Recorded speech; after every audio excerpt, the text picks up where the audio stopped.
I'm sorry. But I don't want to be an emperor. That's not my business.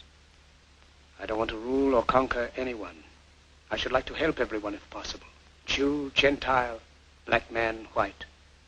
We all want to help one another. Human beings are like that. We want to live by each other's happiness, not by each other's misery. We don't want to hate and despise one another. In this world, there's room for everyone, and the good earth is rich and can provide for everyone. The way of life can be free and beautiful, but we have lost the way. Greed has poisoned men's souls, has barricaded the world with hate, has goose-stepped us into misery and bloodshed. We have developed speed, but we have shut ourselves in. Machinery that gives abundance has left us in want. Our knowledge has made us cynical, our cleverness hard and unkind. We think too much and feel too little. More than machinery, we need humanity.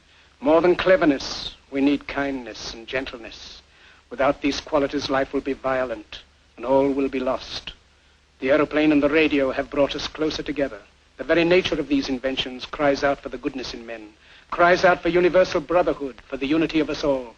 Even now, my voice is reaching millions throughout the world, millions of despairing men, women, and little children, victims of a system that makes men torture and imprison innocent people.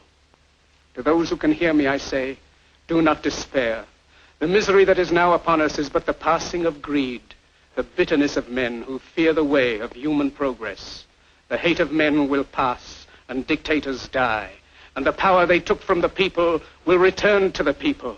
And so long as men die, liberty will never perish. Soldiers, don't give yourselves to brutes, men who despise you, enslave you, who regiment your lives, tell you what to do, what to think, and what to feel, who drill you, diet you, treat you like cattle, use you as cannon fodder. Don't give yourselves to these unnatural men with machine minds and machine hearts. You are not machines. You are not cattle. You are men. You have the love of humanity in your hearts. You don't hate. Only the unloved hate. The unloved and the unnatural. Soldiers, don't fight for slavery. Fight for liberty. In the 17th chapter of St. Luke it is written, the kingdom of God is within man, not one man nor a group of men, but in all men, in you. You, the people, have the power to create machines, the power to create happiness. You, the people, have the power to make this life free and beautiful, to make this life a wonderful adventure. Then in the name of democracy, let us use that power. Let us all unite. Let us fight for a new world, a decent world, that will give men a chance to work, that will give youth a future and old age a security. By the promise of these things, brutes have risen to power, but they lie. They do not fulfill that promise. They never will. Dictators free themselves, but they enslave the people. Now let us fight to fulfill that promise. Let us fight to free the world, to do away with national barriers, to do away with greed, with hate and intolerance.